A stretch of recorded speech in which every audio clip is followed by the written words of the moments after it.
Rain had a way of softening the city, blurring its edges until everything looked a little lonelier, a little more beautiful.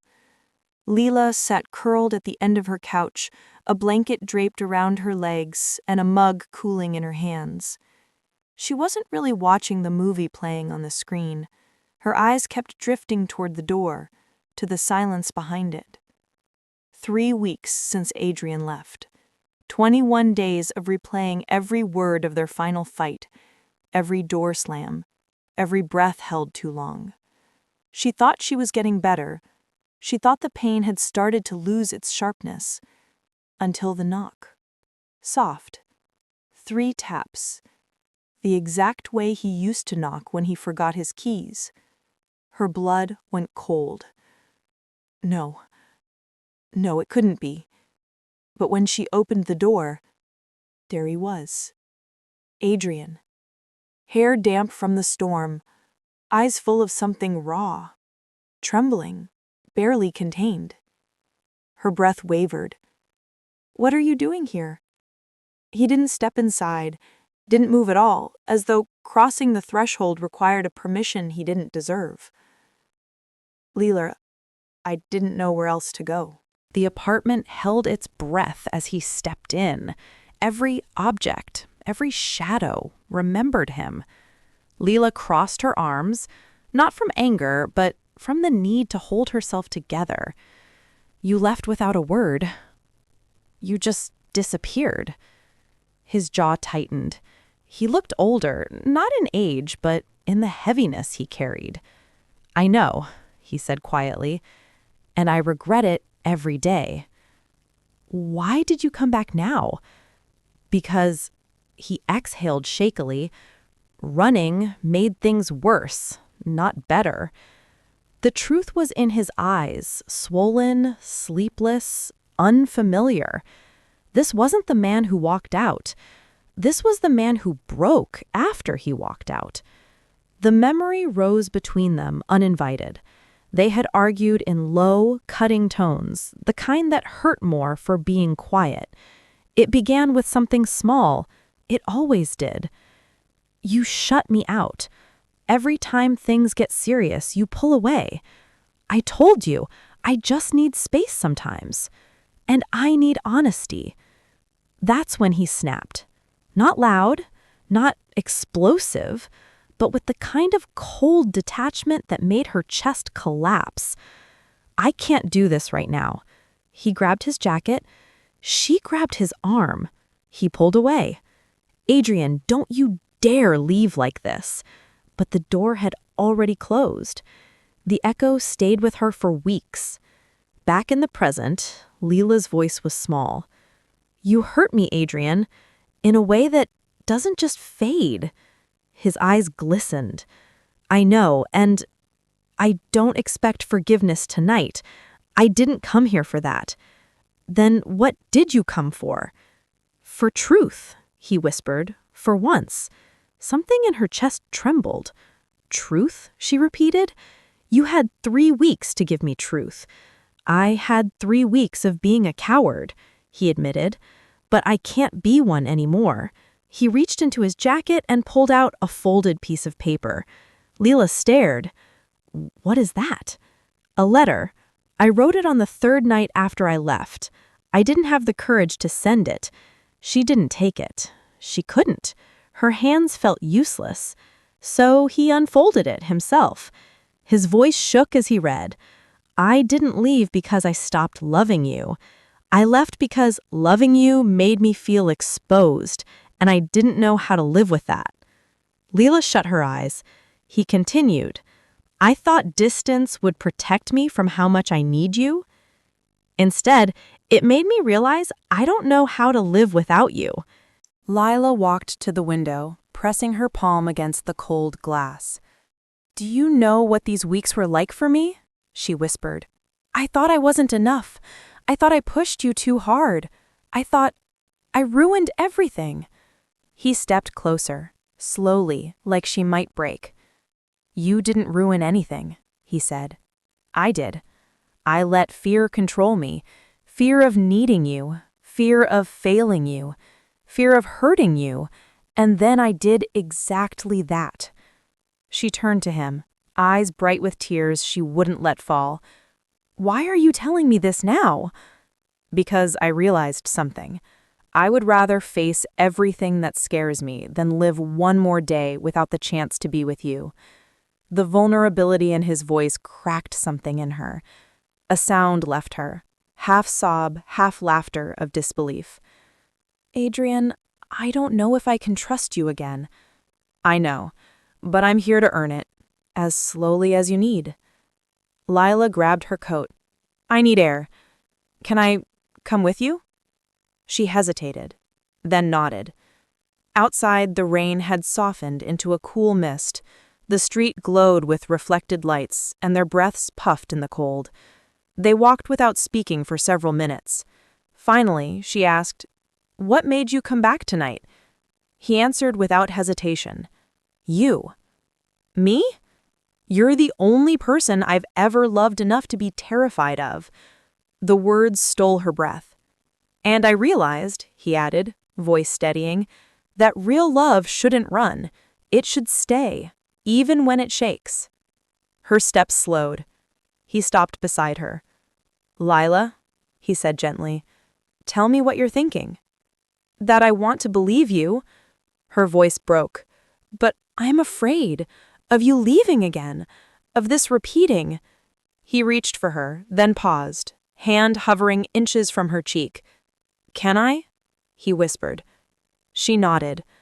The first touch after weeks felt like a soft electric shock, tender, trembling, desperate. When they returned to her apartment, something between them had changed. Not healed, but softened. Stay tonight, she said quietly, but not in my room. Not yet. He nodded instantly. I'll sleep on the couch. Adrian? Yes. If this happens again, she whispered, I won't survive it. He crossed the room in 2 steps and gently held her face in his palms. I won't leave again, he said, voice thick. Not unless you ask me to. I promise you. Not a dramatic promise, not a poetic one. A real one. Her eyes closed. She believed him. Not fully, not blindly, but enough. Enough to try. And sometimes, enough is the beginning of everything. Morning found the apartment quieter than usual, as if even the walls felt unsure of the new reality. Lila woke before sunrise, startled for a moment by the faint sound of breathing from the living room. It took her a few seconds to remember. Adrian is here. He came back, and she let him stay. Her chest tightened. The warmth was real, but so was the fear. She slipped out of bed, pulling on a sweater, and padded down the hallway. Adrian lay on the couch, blanket half kicked off, one arm draped over his forehead. He looked younger somehow, softer, vulnerable in a way he never let himself be when awake. He had cried in his sleep. She could see the dried lines along his temple, the puffiness beneath his eyes. Something inside her cracked. She sat on the arm of the couch, careful not to wake him, but he stirred anyway. His eyes blinked open slowly, unfocused. Lila? He whispered. Yeah, she said softly, I'm here. He pushed himself upright, wincing at the stiffness in his back. I didn't mean to fall asleep so early. I wanted to talk more, but you were exhausted. You needed rest. He looked at her as if unsure he deserved that kindness. They made breakfast in silence, not cold silence, but the quiet of 2 people walking through fragile ground. Adrian kept glancing at her, studying her expressions, checking for signs that she regretted letting him stay. Lila noticed him doing it. She didn't mention it. She was afraid of the answer. When they finally sat down to eat, he cleared his throat. I need to find a better place to stay, a hotel or something. I don't want to crowd you. Something about the way he said it, like he was already half out the door, made her stomach twist. You can stay a few days, if you want. His breath hitched just slightly. I do. Then stay. But she didn't look up. She didn't want him to see how much it cost her to say it. Later that afternoon, while Adrian stepped out to buy groceries as a way of contributing, Lila's phone rang. Her sister. "Have you talked to him?" her sister asked immediately, voice sharp with disbelief. "I heard he's back." "I didn't tell anyone," he returned. "You didn't have to. Mia saw him at the store yesterday." "Lila, what's going on?" Lila gripped the edge of the counter. "He came back. We talked. He's staying on the couch." "Lila, I know what you're going to say." "No, you don't," her sister replied gently. "I'm not judging you. I'm worried about you. He hurt you badly." "I know. Can you trust him?" Lila's throat tightened. "I don't know yet." "Then be careful," her sister warned. "Your heart bruises easily." When the call ended, Lila leaned her forehead against the cabinet door, exhaling shakily. She wasn't ready for the world to know. She wasn't ready for the questions. She wasn't even sure she was ready for her own emotions. When Adrian returned, arms full of grocery bags, he looked out of breath, like he had been running, or running from thinking. He set the bags down and paused, watching her with an unreadable expression. "Are you okay?" he asked. She nodded too quickly. "Just tired." He didn't believe her. She could see it. But he didn't push. That was new. That was growth. As they unpacked, his hand accidentally brushed hers. They both froze. The air between them tightened, the world narrowing to the millimeters between their fingers. "I'm trying," he whispered. "I'm trying to give you space." "I know," she whispered back. But neither moved. Neither broke the contact. That night after dinner, Adrian sat on the couch while Lila hovered near the kitchen. "Can I ask you something?" she murmured. "Anything."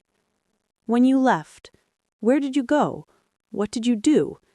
He hesitated, rubbing a hand over his jaw. "Mostly nowhere. Mostly, I avoided the places that reminded me of you, which was everywhere." "Adrian," he shook his head. "Don't comfort me. I don't deserve it. I spent days walking, nights in cheap hotels or in my car. I avoided sleep because dreaming hurt more than staying awake." Her eyes widened. "Dreaming?" He admitted, voice barely audible. "About losing you. Or worse. About you being okay without me." Tears stung her eyes. She sat beside him, not touching, but close. "You don't understand what you did to me," she said softly. "You didn't just leave the apartment. You left us." "I know. And I know words can't fix it, but I'm here to prove I won't run again." "How?" she asked. "How do you plan to prove that?" "By staying," he said simply. "In the hard moments, in the quiet moments, in the moments where my instinct is to flee." He looked at her fully then, not with fear, not with apology, but with conviction. "And by showing up every day, even when you expect me not to." Her breath trembled, not because she didn't believe him, but because she wanted to. That night, neither of them slept easily. Lila tossed and turned, replaying everything: his voice, his eyes, his promises, the way he kept looking at her like she was something he needed to relearn how to hold. At 2 a.m., she gave up and walked to the living room. Adrian sat awake on the couch, staring at the dark window. "You can't sleep either?" he asked softly. "No. Me neither." She hesitated, then sat beside him, close enough to feel his warmth, far enough to pretend she wasn't craving it. "What are you thinking about?" she asked. He looked at her with an honesty that almost hurt. "That I'm afraid, if I fall asleep, I'll wake up and you won't be here." Her lungs stopped. That wasn't the confession of a man who didn't care. That was the confession of a man terrified of losing the one thing he finally realized he couldn't live without. Without thinking, Lila laid her head on his shoulder. He froze, breath caught, then slowly exhaled. He didn't hold her, didn't pull her closer. He just stayed still, letting her lean, letting her choose the distance. For the first time, the stillness between them wasn't filled with fear. It was filled with hope. And hope, she realized, was more frightening than anything else. As dawn approached, Lila finally whispered, "Adrian, if we try again, I need you to understand something." He turned his head slightly, listening. "This time, you don't get to vanish. Not even emotionally. If you need space, say it. If you're overwhelmed, say it. If you're scared." He swallowed hard. "Say it." "Yes," she whispered. "Say it." He nodded. "I can do that. You promise?" His voice was steady. "I promise." And for the first time, she felt a fragile trust forming. Delicate, new, but real. But neither of them knew that the real test was coming. A test that would challenge every promise Adrian had made and every fear Lila still carried. The week after Adrian returned settled into a rhythm that neither of them dared to name. He slept on the couch. She made extra coffee in the morning. He helped with dinner. They spoke carefully, like two people learning each other's language again. But beneath the quiet rebuilding lived a truth they both felt but didn't speak. This peace couldn't last forever, not with how raw they still were, not with how easily the past could reopen wounds. They just didn't expect the first rupture to come from outside. It started on a Thursday evening. Lila was chopping vegetables in the kitchen when the doorbell rang, sharp, impatient. She didn't think much of it. Maybe a package, maybe her neighbor. "Can you get that?" she called to Adrian. "Yeah." She heard him open the door, then a sudden, stunned silence. Then a woman's voice. Sharp, familiar, unwelcome. "Adrian!" Lila's stomach dropped. She turned slowly, knife still in hand. Standing in the doorway was Ava, his ex. The one who broke him long before Lila ever knew him. The one he never talked about without shutting down. Ava's eyes flicked from Adrian to the interior of the apartment, taking in the shoes by the door, the 2 coffee mugs on the counter, and the unmistakable presence of another woman in his life. Her lips curled slightly, not quite a smile. "So it's true," she said coolly. "You came back to her." Adrian stiffened. "Ava, what are you doing here?" "Oh, don't act surprised," she said, brushing past him as if she still had the right. "I blocked your number. I took a guess you'd be here." Lila felt the air around her constrict. Ava turned toward her with polite venom. "You must be Lila." Lila swallowed. "Yes." Ava's smile deepened, sweet to the point of bitterness. "He talked about you, even when we were together." Lila felt the floor tilt. Adrian's jaw tightened. "Ava, stop." "No." She crossed her arms. "I deserve answers." Adrian stepped between them. The shift was subtle, but unmistakable. Protective. But Ava wasn't the kind of woman intimidated by boundaries. She leaned around him. "Did he tell you how he used to disappear on me too? How he shuts down whenever things get real? How he—" "Ava," Adrian snapped, louder than Lila had ever heard from him. "Leave her out of this." That's when Lila felt it. Not jealousy, not insecurity, fear. Fear that Ava wasn't lying. Fear that this wasn't a new pattern, but an old wound resurfacing. Ava raised her eyebrows. "Funny. You never defended me like that." "This isn't about the past," he muttered. "No," she said. "It's about patterns, and you running from them." Lila's heart pounded so loudly she could barely hear their words. "Adrian," she whispered, "is any of that true?" He closed his eyes, just for a second, and that single hesitation felt like a blow. "Lila, it's not what she's making it sound like," he said quickly. "So it's true," Ava said triumphantly. "You did the same thing to me. You shut down emotionally, pushed me away, then ran and blamed it on needing space. Ava, you left me for 2 weeks and came back the same way you just came back to her, acting broken, begging for a chance, making promises you couldn't keep." Lila's breath stopped. Adrian stepped forward, desperately. "Lila, listen to me." but the crack had already opened, and Ava saw it. "You promised her you'd never leave again?" Ava scoffed. "He promised me the same thing. 2 days later, he vanished." Lila's chest tightened, her limbs going numb. Adrian's voice broke. "I'm not that person anymore." She laughed bitterly. "You were that person last month." Lila stumbled back. Last month.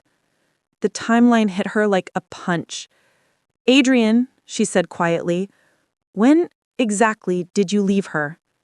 His silence was the answer. Her heart dropped. Ava folded her arms smugly. "He walked out on me 5 weeks ago. No explanation, no warning, just gone." Lila's vision blurred. 5 weeks. He left her. Then 2 weeks later, he left me. Not a new pattern, a repeating one. "Adrian," he pleaded, voice breaking, "it wasn't the same. I didn't love her like I love you." Ava scoffed, but Lila didn't even look at her. She stared at Adrian, the man she had let back into her home, her fragile trust, her heart. Her voice trembled. "Did you run from her the same way you ran from me?" His breath shook. "Yes, but—" She closed her eyes, tears spilling. "Then how do I know you won't run again? From me, from us, from everything when it gets too real?" "Because I chose you," he whispered desperately. "I came back to you, not her. You're different." Ava muttered, "He said the same thing to me." "Get out!" Adrian snarled at her. "Now!" Ava raised her eyebrows, smirking at Lila. "Good luck. You'll need it." Then she walked out. The apartment fell silent. Lila stood frozen, arms wrapped around herself like the only thing keeping her from falling apart. "Lila," Adrian whispered, stepping toward her. She flinched away. He froze. "Please," he breathed, "don't pull away from me." "Adrian," she choked out, "I trusted you. I gave you a second chance. And I will earn it," he said, voice shaking. "I will." "By lying through omission?" she said, trembling. "By hiding that you did this to someone else, too?" "It wasn't the same," he insisted. "I didn't love her. I was scared, lost. I handled it badly, but it wasn't the same." "But the pattern is the same," she whispered. His shoulders collapsed. She wiped her eyes with the back of her hand. "I can't do this anymore. I can't fall into something doomed to repeat." "It won't," he said, stepping closer. "I swear to you." "Adrian, I don't know what to believe anymore." He sank to his knees in front of her, something she never imagined he'd do. "Adrian," he whispered, voice breaking, "I left her because something was wrong in me. I came back to you because something was right. You're the first person I've ever wanted to fight for. Don't give up on me." Her tears flowed silently. Because she wanted to believe him. God, she wanted to.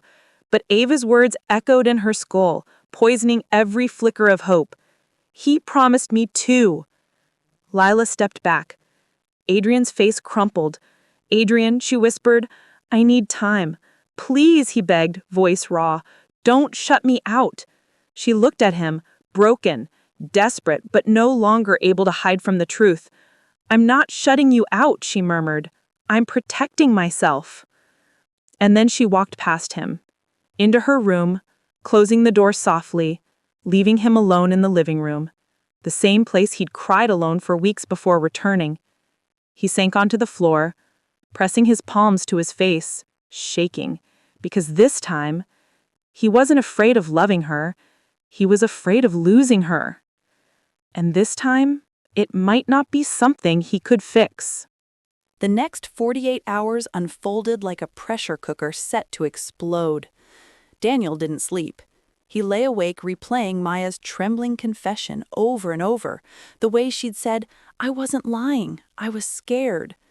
The words haunted him, as if whispered in a looping echo at the back of his skull. Meanwhile, Maya's text messages multiplied, each more frantic than the last. "Daniel, please talk to me. I didn't betray you. I protected you. There's something you don't understand yet." He didn't respond, couldn't.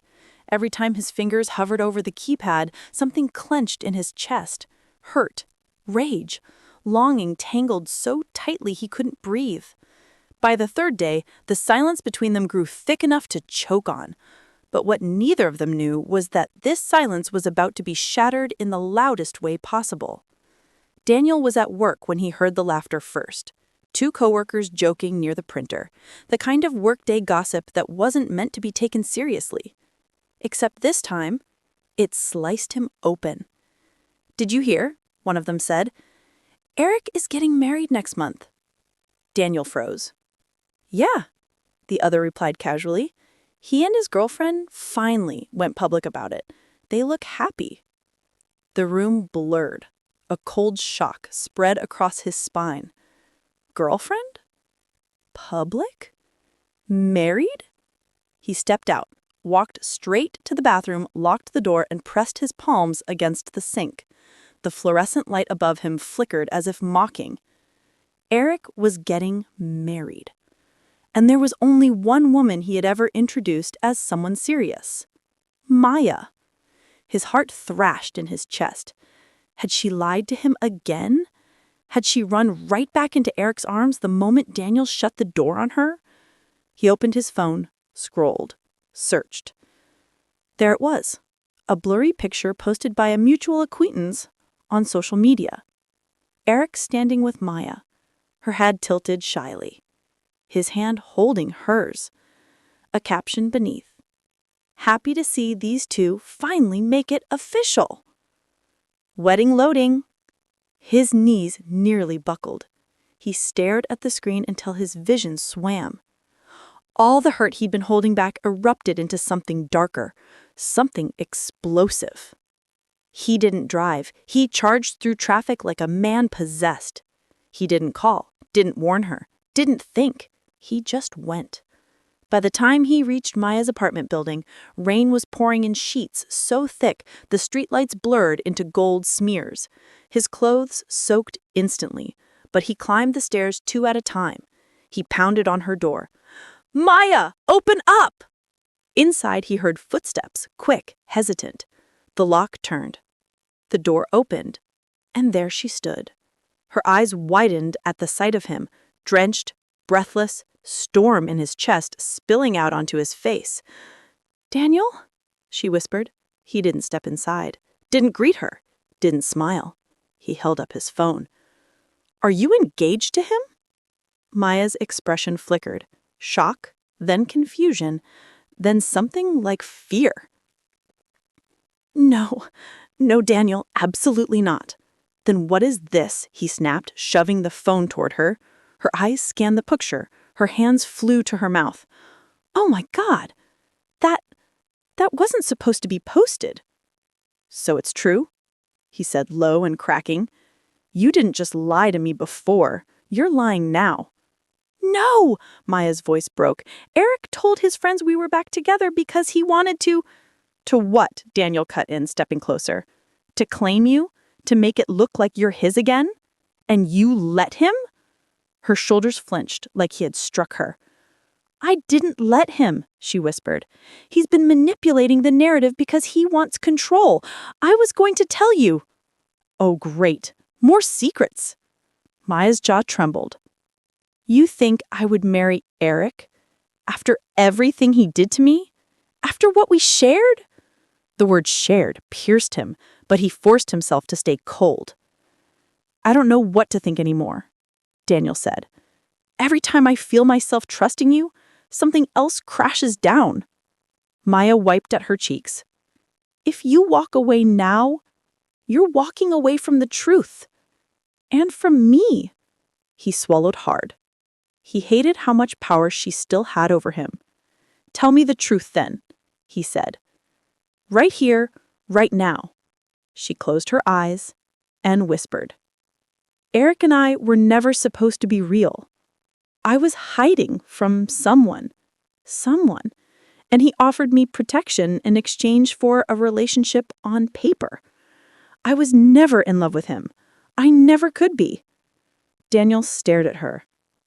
"But you loved me," he said, the words trembling. "Did you?"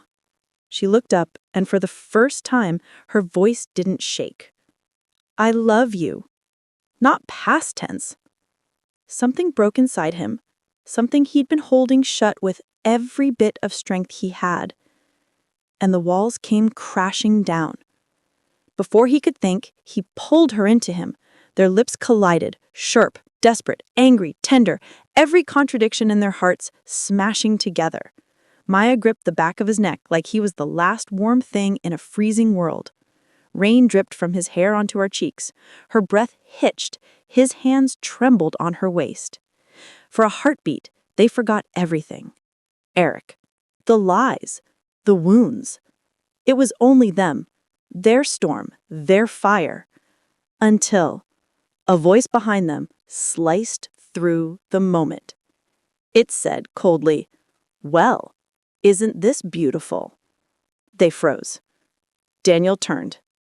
Eric stood at the end of the hallway, face tight, eyes burning, and not with heartbreak, with rage. The hallway air thickened instantly, as if the building itself held its breath.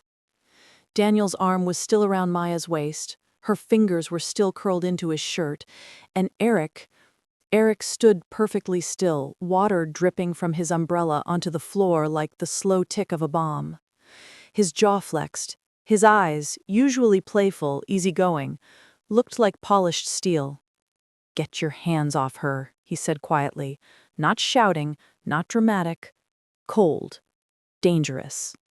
Daniel stepped back, but not out of fear, out of instinct to put himself between Eric and Maya. "Eric," Maya whispered, "how did you—" "You turned off your location sharing," he said, his tone almost bored. "So I came to the one place you always run when things go wrong." Maya flinched. Daniel narrowed his eyes. "She doesn't run to me," he said sharply. "She comes to me because I don't control her." Eric laughed once, like a man amused by a child speaking out of turn. "Don't flatter yourself, Daniel," he said, dropping the umbrella. "You think this," he pointed at the two of them, "is real?" Daniel stepped forward. "It's more real than anything you ever gave her." Eric's smile vanished. "You want to know the truth," Eric said, taking a slow step toward Maya. "She wouldn't even be alive if it weren't for me." Daniel stiffened. Maya's eyes widened. "Stop!" "No," Eric said, voice rising for the first time. "He wants honesty. Let's give him honesty." He turned to Daniel. Maya wasn't hiding from a job loss.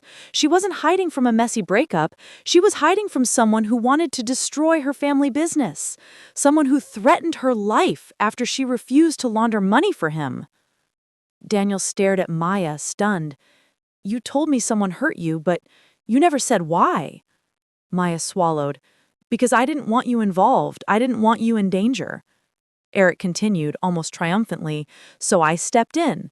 I created a fake relationship to put a wall between her and that man. A taken woman is less approachable, less vulnerable. I protected her." "By controlling her?" Daniel shot back. "By isolating her? By pretending you owned her?" Eric's expression twitched, just slightly, but enough to reveal the truth. He liked owning her. He turned to Maya. "Tell him how many nights you cried in my car. Tell him how I kept you safe. Tell him—" "Enough," Maya whispered. "Eric, you helped me, yes, but you also used it to keep me close. You made everything confusing." Eric's voice broke open, raw, unmasked. "I did it because I love you." The hallway went dead silent. Maya blinked. "You love me?" He took another step. "Of course I do. I have for years. I didn't say it because you were fragile, because you were scared, because you needed structure." Daniel's blood went hot. "That's not love," Daniel said quietly. "That's possession." Eric turned on him, fury sharpening his features. "And what you feel is what? Lust? Infatuation? You think because you kissed her in the rain, you suddenly understand her?" Daniel didn't back down. "I understand her enough to know she isn't yours." Eric's fingers curled, his voice dropped an octave. "You stole her from me!" Daniel laughed once, short, cold. "You can't steal what was never yours." Something snapped in Eric's eyes. He rushed forward, too fast, too emotional, too gone. Maya screamed, "Stop it!"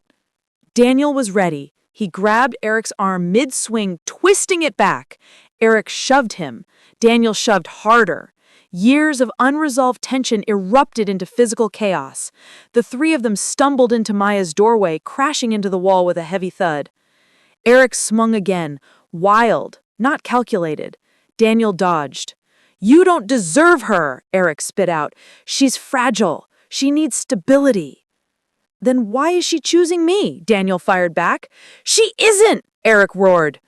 He lunged. And then something unexpected happened. Maya stepped between them. "Stop it!" she screamed, voice breaking. Both men froze, breathing hard, shaking, staring at the trembling woman between them. "Eric," she said softly, "you helped me, and I'll always be grateful, but what we had wasn't real love. It was fear." Eric's face crumpled just slightly, but he took a step back. Then she turned to Daniel, eyes glassy. "And you walked away when I needed you. Your silence hurt me more than Eric's control ever did." Daniel's heart cracked. "Maya, I'm not done," she cut in gently. Daniel closed his mouth. "I want you both out. Tonight I need to breathe.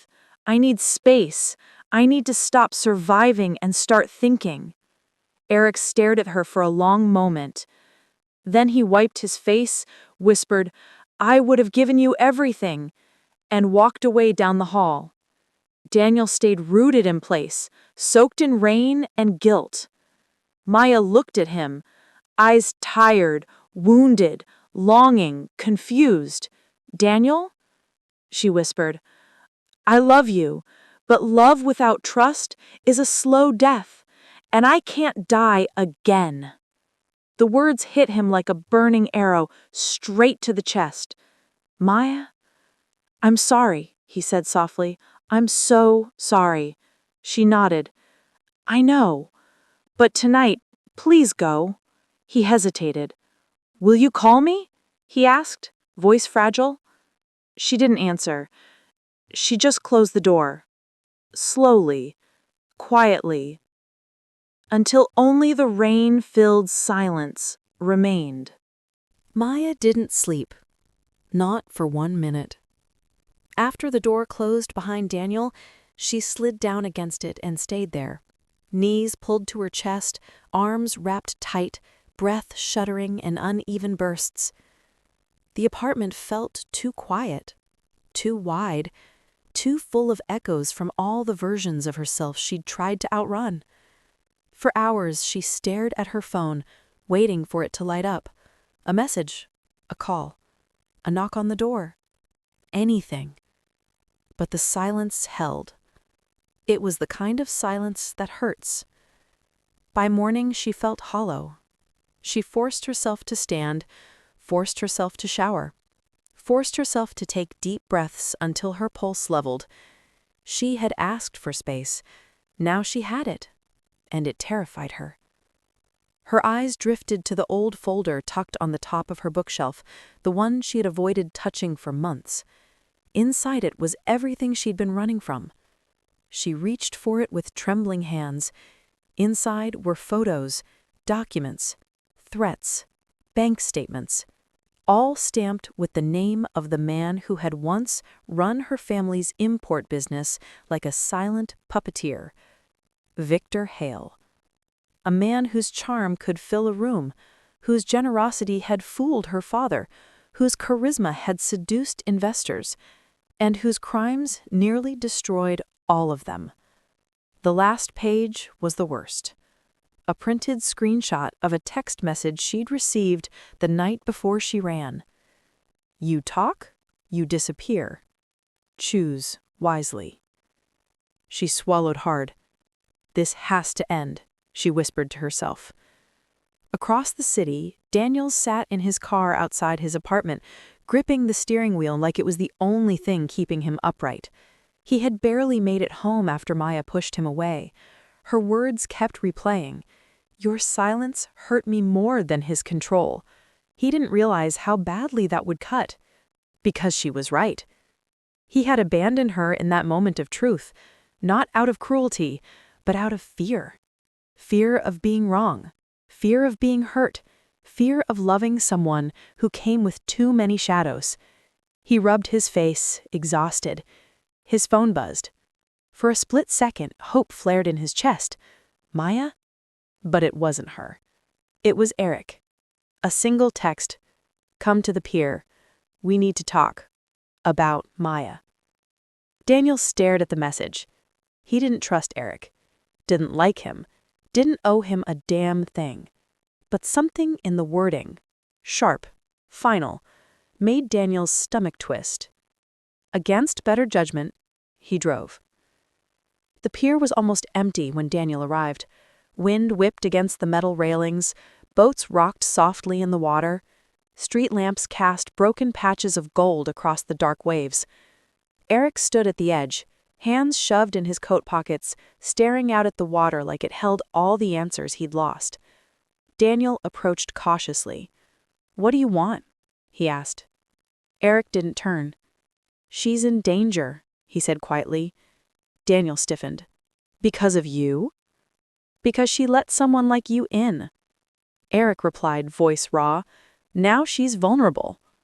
Daniel's temper flared. "This again? Your obsession isn't protection. I'm not talking about me," Eric snapped. Finally, he turned. And Daniel froze. Eric looked broken. Dark circles under his eyes, clenched jaw, a tension in his shoulders like he'd been battling a battle alone for years. "You think I controlled her," Eric said, "and you're right. I did. But not because I wanted to." Daniel frowned. "Then why?"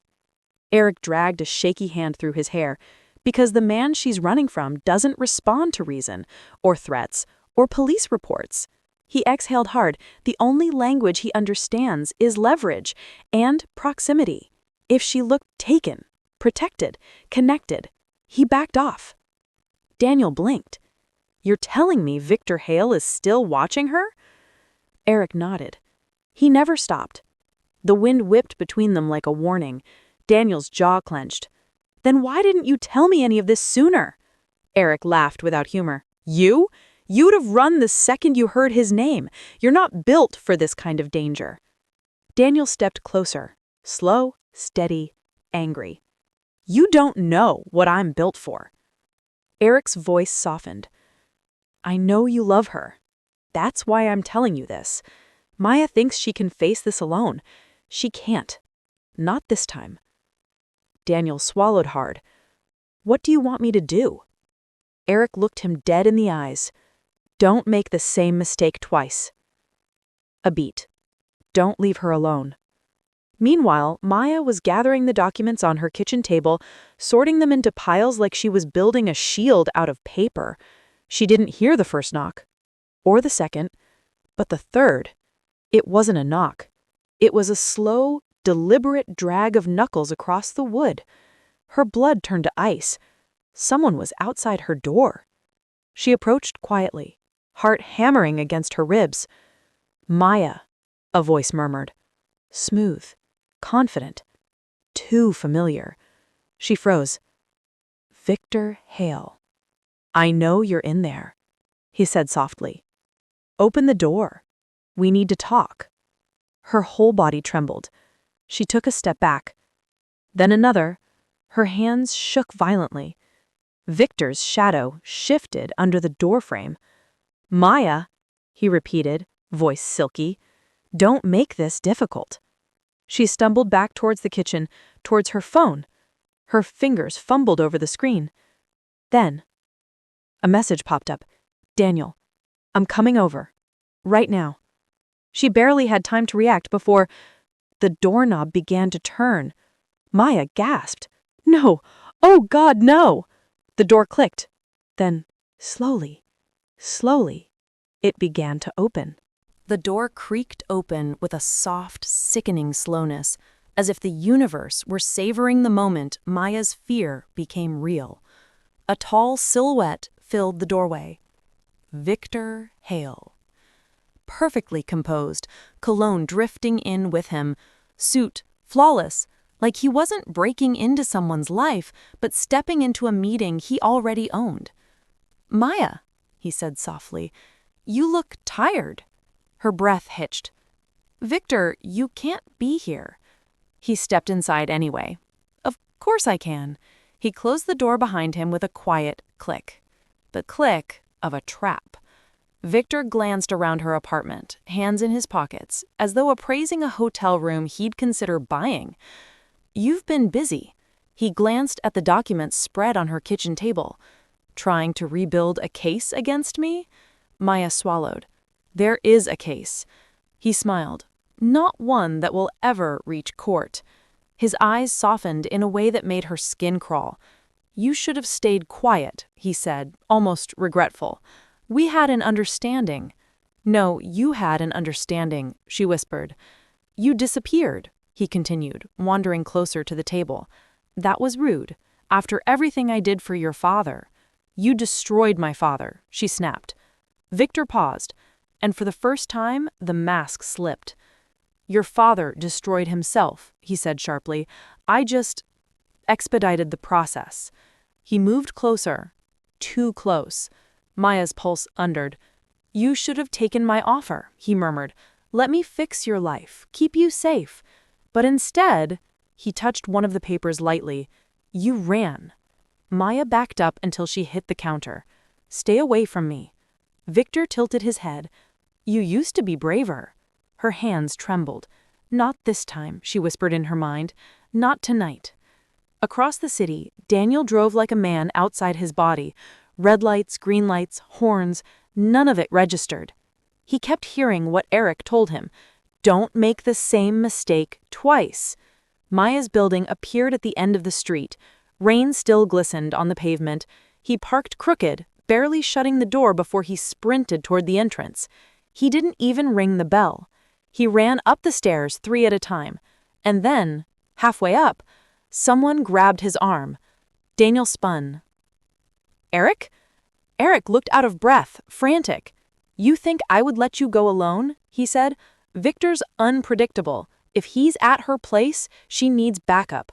All of it." Daniel stared at him. For the first time, they weren't enemies. They were fighting for the same person. Daniel nodded, once. Together, they charged upward. Inside, Victor leaned in. Too close, too confident. "Maya," he said, voice a low warning, "you're making this difficult. Why gather evidence against me? Why drag my name into something we could settle quietly, the way adults do?" Her hands clenched. "Because I'm done being afraid of you." Victor chuckled, amused. "You think I want to hurt you?" He stepped closer. "I protected you. I gave you everything you needed." "You controlled me," she whispered. "I guided you. You isolated me.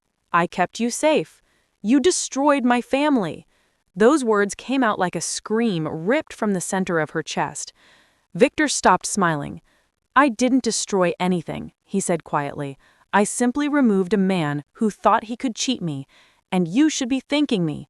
I kept you alive." Maya felt something inside her snap. "I would rather die than be owned by you." Victor's expression hardened into something cold and decisive. "Then you leave me no choice." He grabbed her wrist. Maya gasped. Her body trembled, fear flooding her veins. But then, bang, bang, bang, a fist slammed into the door. "Maya!" Daniel's voice. Her breath broke into a sob. Victor's jaw clenched. "Oh, look at that! Your little hero!" He yanked her backward as the pounding continued. "You open that door," he murmured, "and both of you pay for it." Outside, Daniel's fists bruised from slamming the wood. "Move!" Daniel shouted. "Maya, please!" No answer. Something inside him broke loose. He stepped back. Eric grabbed his shoulder. "Daniel, don't!" Daniel threw himself against the door. Crack! Pain shot up his arm. The door shuddered. "Again," Eric said quietly. Daniel stared at him. Eric nodded. "For her."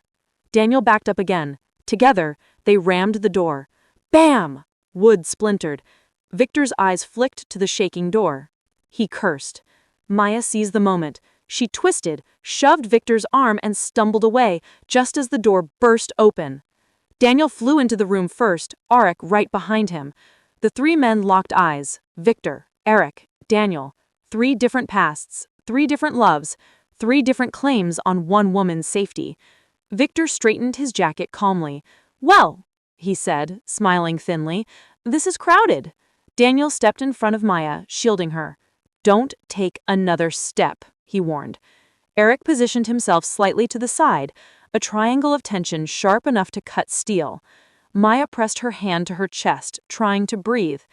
Victor glanced at her, cold, assessing, before returning his eyes to Daniel. "You think you can save her?" Victor asked softly. "You don't even know what she's done." Daniel's jaw tightened. "I don't care." Victor's eyes gleamed. "Oh, you will." He reached slowly into his coat. Daniel tensed. Eric tensed. Maya cried out, "No, don't!" Victor pulled out a folded document. He tossed it on the floor. It slid to Daniel's feet. Daniel stared at it. "What is this?" Victor smiled. "The truth." Daniel picked it up, unfolded it. His heartbeat stuttered. It was a contract, signed by Maya, a contract agreeing to a business deal with Victor, a deal involving her family's assets, a deal she later claimed had been forged, except this signature was real, perfect, traceable, undeniable. Daniel's hands shook. "Maya," he whispered. Maya's face drained of color. "No, Daniel, listen!" Victor stepped closer, voice velvet and venom. "She wasn't a victim. She was my partner, willingly, until she changed her mind and ran." Daniel's chest tightened. Eric stared at Maya in shock. "Maya!" Daniel said again, voice cracking. Is this true?" Tears filled her eyes. "It wasn't what it looks like." Daniel looked at the signature again. His heart twisted painfully. Victor smirked. "You think you're saving her?" he said softly. "You don't even know who she truly is." Maya stepped forward, trembling, reaching out. "Daniel, please, let me explain." But the hurt on his face, the betrayal, the disbelief, she knew this moment would break everything. And it did. Daniel stepped back from her, just once, just enough to shatter her. The sirens faded into the night, swallowed by distance. The street outside Daniel's apartment was quiet again, almost too quiet. Inside, the lights were low and shadows moved across the walls as if the whole building was exhaling after hours of suffocating tension. Maya sat on the couch, wrapped in a blanket Daniel had thrown over her shoulders. Her hands were trembling in small, stubborn shivers she couldn't hide. Daniel sat nearby, not touching her, but close enough for her to feel him, like a steady pulse she could anchor herself to. Eric paced, his jaw tight, phone in hand. He'd given a full report to the police, but every now and then he glanced toward the door as if expecting Victor to burst in again. Neither Daniel nor Maya spoke, not because they didn't want to, but because they knew the storm in her chest hadn't settled yet. Finally, Maya whispered, "You deserve an explanation." Daniel lifted his gaze. "Only if you're ready." "I have to be," she said, voice thin but firm. "Because tonight proved something. Running doesn't make anything safer. It only drags more people into the danger." Eric stopped pacing and leaned on the wall, arms crossed. "Maya, who exactly is this man?" Maya inhaled a shaky breath. Her eyes glistened, not the soft shimmer of sadness, but the brittle shine of someone forcing herself to open wounds she'd stitched shut. "Victor wasn't just an ex. I wasn't just someone he dated. I was someone he owned." Daniel's brows pulled together. "Owned?" Maya nodded slowly. "He ran a private investment group, very exclusive, very powerful. People whispered about him, quietly, always quietly, but no one dared to confront him. I didn't know any of this when I met him. I was his assistant first. Then he chose me." Eric exchanged a sharp glance with Daniel. "I tried to leave when I realized what he really was. Controlling, violent, obsessed. And when I tried to resign, he told me—" her voice tightened. "He told me there was no leaving, not for people who knew too much." Daniel leaned forward. "Maya, what did you know?" Her fingers twisted the blanket. "I discovered something by accident. Documents, accounts, names of people he paid off, people he blackmailed, leverage he used to keep himself untouchable. He realized I'd seen it, and suddenly I wasn't someone he dated." A broken laugh escaped her. "I became someone he watched." Eric muttered, "That explains why he came after you like you were a missing asset." Maya swallowed hard. "I ran. I changed cities, numbers, jobs, and I truly thought that if I kept quiet, if I lived small, he'd stop caring." Daniel's voice was soft. "But he didn't." "No," she whispered. "To him, I was unfinished business." Silence filled the room, heavy and hurting. Daniel clenched his fists. "You should have told me." "I know," Maya said, tears balancing at the edge of her lashes. "But I was terrified of dragging you into it. I was terrified of what you'd think of me. I was terrified that loving you would get you hurt." The words hung in the air. Eric looked between them, then quietly stepped into the hallway, giving them space, pretending to check his phone. Daniel exhaled, long and slow. "So when you pushed me away, it wasn't because you didn't feel anything?" Maya shook her head quickly, desperately. "No. God, no. Daniel, that was the problem. I felt too much. You made me feel safe, seen, wanted, and that terrified me more than Victor did." A tear slid down her cheek. She didn't wipe it. "I didn't want you to save me," she whispered. "I just wanted to stop ruining the lives of people I care about." Daniel's breath tightened, with emotion, with anger at what she'd lived through, and with the ache of everything she'd hidden. "Maya," his voice was low, "you don't ruin lives. You've survived hell. That doesn't make you broken. That makes you brave." Her lips trembled. "And for the record," he added softly, "I wasn't trying to save you. I just couldn't walk away." Maya held his gaze, eyes wide, heart laid bare. "I never wanted you to." It was the closest she had ever come to saying, "I love you." Daniel slowly reached out, pausing inches from her cheek. She gave the smallest nod, a surrender, a permission. His thumb brushed her skin, warm, careful, reverent. For the first time since Victor appeared, Maya closed her eyes and breathed. Really breathed. As if his touch reminded her that she was still here, still human, still capable of being held without being controlled. But the quiet moment didn't erase the complex truth settling over them. Eric stepped back into the living room. "The police want Maya to come in tomorrow to finish her statement, and Daniel, they might question you too." Maya's body stiffened. "Victor won't stop, Eric, even if they hold him overnight. He won't stop until he wins, or until—" She couldn't finish the sentence. Daniel did. "Until we stop him." Eric looked at them with a dark, steady seriousness. "Then we need a real plan, because tonight was only the beginning." Maya wrapped the blanket tighter. Daniel moved closer. Their closeness felt like a fragile truce, a love interrupted, a love afraid to fully form, a love that existed in pauses and shadows. The night closed around them as the weight of the truth settled into the room. The danger was real, the stakes were rising, and the next move, the next choice, would change everything. The night was heavy with the kind of silence that meant something was coming. Daniel hadn't slept. He sat at the edge of his living room window, staring out at the faint glow of the street lamps, replaying everything Maya said. Every detail, every tremble in her voice. Eric slept lightly on the couch, a hand on his phone, ready for anything. Maya was in Daniel's room, not sleeping either. She lay curled on her side, staring at the soft shadows on the ceiling, battling the guilt that crawled through her chest like something alive. She had dragged Daniel into this, dragged Eric into it, dragged her past into her present. She couldn't breathe under the weight. But she had one more thing Daniel didn't know.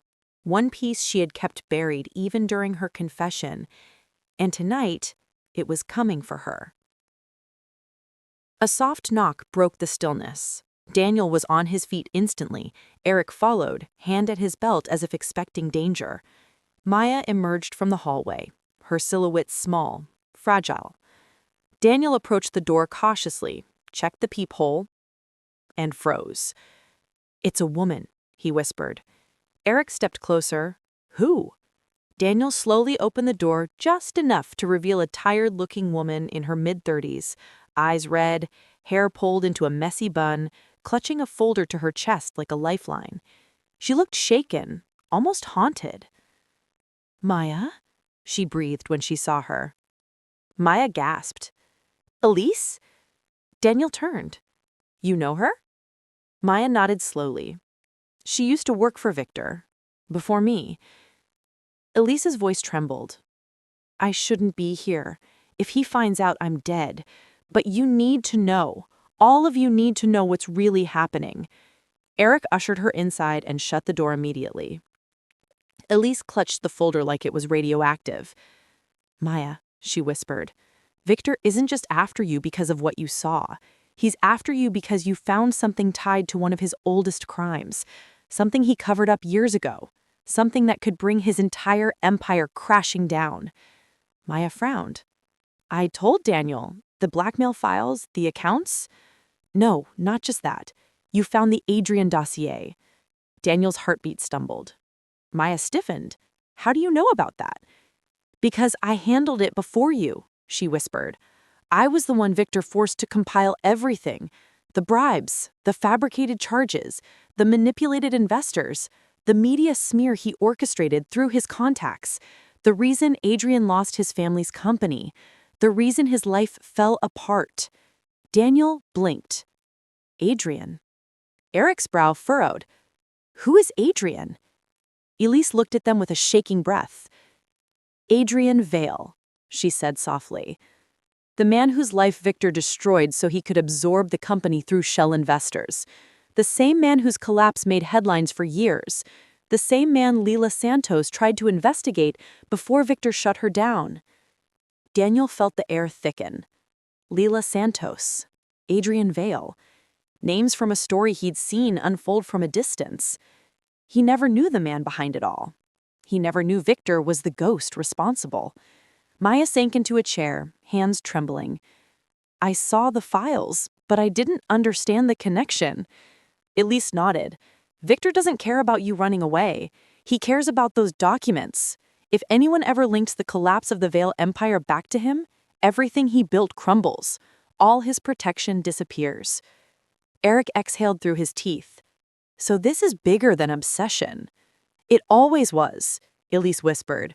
"Maya didn't just walk away from a toxic man. She walked away with the key to proving Victor's biggest crime." Daniel finally understood the scale of the danger.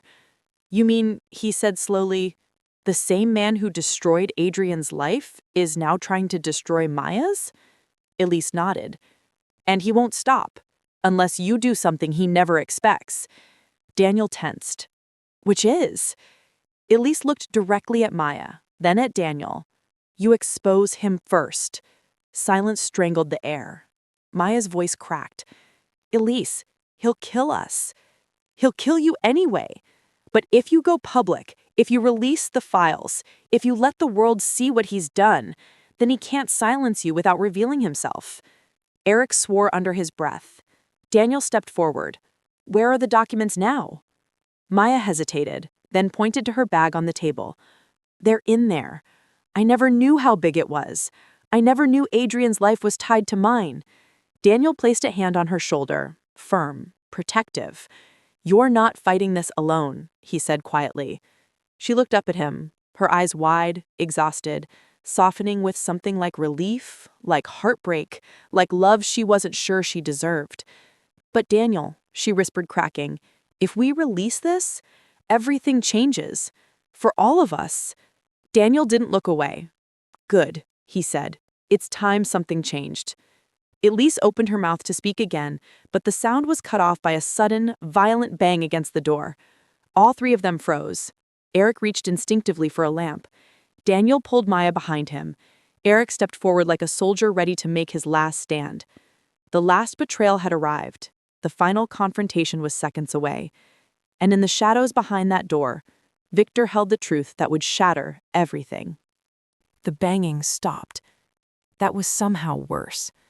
A silence pressed against the walls, the kind that didn't feel like absence, but intention. Daniel moved Maya behind him. Eric stood at the door, chest rising and falling in sharp, controlled breaths. Elise trembled near the table, clutching the folder she'd risked her life to bring. Then Victor spoke again, calm. Too calm. "Maya," he called softly through the door. "Stop making this difficult. You know how this ends." Daniel's jaw clenched. Maya's nails dug into his arm. Eric nodded sharply toward the hallway. "Move to the back, now." Maya shook her head, fear making her breath uneven. But Daniel guided her, gentle but firm, toward the rear bedroom. Suddenly, the apartment door cracked open under a violent kick. Eric stumbled back. Victor stepped inside. Not with chaos, not with shouting, not with madness, with a cold smile. "Good evening," he said. He saw Elise first. "Elise," he sighed, "I expected better from you." She backed away, shaking. "Please, Victor." He raised a hand. She went quiet. Then his eyes found Daniel. "You," Victor said. "The loyal hero." He tilted his head. "You have no idea what you've stepped into." Daniel didn't flinch. "You're not leaving with her." Victor smiled. "I'm not here to take her." His gaze slid toward Maya, barely visible behind Daniel in the hallway. "I'm here to make sure she never speaks." Maya flinched. Daniel stepped in front of her fully. Victor's smile sharpened. "You think love makes you invincible? It makes you predictable." He reached inside his jacket slowly. Eric raised a heavy glass lamp. "Don't," he warned. Victor chuckled and pulled out a flash drive. Not a weapon, a symbol. "You think you hold the only copy?" Victor said. "You think Elise saved you? You think Maya ruined me?" He shook his head. "I always have backups." Maya's face drained of color. Daniel stepped closer. "So what do you want? To scare her? To torment her? You have the files, you have the leverage, then leave her alone." Victor studied him carefully, and then, with a soft laugh, "Oh, Daniel, you don't understand at all." Victor turned the flash drive between his fingers. Maya didn't just stumble onto evidence of what happened to Adrian Vale. Daniel froze. Maya's breath hitched.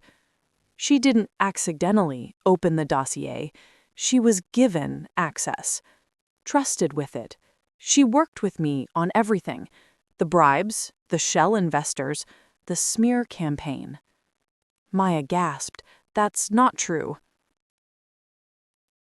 Victor laughed. "Isn't it? Tell him. Tell your loyal protector who you used to be." Daniel turned slowly toward Maya. "Maya?" he whispered. Her eyes filled, but not with guilt, with panic. "Daniel, I didn't know. I didn't know what the documents were at the time." Victor cut her off. "Everyone who worked for me knew." Maya shook her head violently. "I swear, Daniel, listen to me. He's twisting this. Yes, I worked for him. Yes, I typed things, filed things, but I didn't understand what they meant. I didn't know Adrian's life was being destroyed. I didn't know I was part of it. Victor stepped forward slowly. Maybe. Or maybe you're just lying the way you always have. Daniel's breath faltered. Maya, just tell me the truth. Her voice broke. I didn't know. I swear, I didn't know what any of it meant. Victor scoffed. She ran when she realized she knew enough to make herself useful to someone else. She wasn't a victim. She was an accomplice, a frightened, guilty one, but still part of it. Daniel looked at her. Really looked. And for the first time, doubt crept in. Maya saw it. Something in her chest cracked painfully. Daniel, please don't look at me like that. But he wasn't looking with anger or disgust or betrayal. He was looking with heartbreak. Did you help him hurt Adrian? He asked quietly. I didn't know, she whispered, tears falling. I swear I didn't know what any of it meant. Victor scoffed. Love, he said softly, always dies in the truth. Eric moved first. He swung the lamp. Victor ducked, fast as instinct. The lamp shattered against the wall. They struggled. Eric grabbing Victor's arm, Victor slamming him into the counter. The room erupted into chaos. Maya screaming, Daniel lunging forward, Elise sobbing. Daniel grabbed Victor from behind, forcing his arm back. Victor dropped the flash drive. Maya dove for it. Victor saw. He elbowed Daniel hard, breaking free, and reached toward her. Eric, dizzy but conscious, shoved Victor against the bar. For one split second, a single beat in time, Maya held the flash drive in her hand. Victor lunged. Daniel grabbed her and pulled her behind him. Victor froze. The three men stared at each other. Maya pressed the drive to her chest. Victor's voice dropped to a whisper. If you release that, you destroy yourself too. Maya shook, tears falling silently. I know, she whispered. Daniel looked at her, hurt, terrified, loving her in the middle of all of it. Maya, if you go through with this, everything in your past comes out. She nodded. I know. It'll tie you to Victor, to Adrian's case, to all of it. I know. You won't get your old life back. I know. Daniel stepped closer. And if you don't, he wins. Maya's tear-filled eyes rose to his. I'm so tired of running, she whispered. She stood up slowly, walked past Victor, ignoring his warning, his fury, and placed the flash drive in Daniel's palm. If I can't undo the past, then let me save the future. Daniel looked at her, truly looked, and something inside him shifted. His heart broke for her, and loved her anyway. But some fractures never fully heal. He nodded, and together, in front of Victor, he smashed the flash drive under his heel. Snap. Victor froze. Daniel looked him dead in the eyes. You're done. Eric grabbed his phone and hit send. He had recorded everything. Victor's threats, his confession, his admission of crimes, the arrival, the danger. It went straight to the police. Victor lunged. Eric tackled him.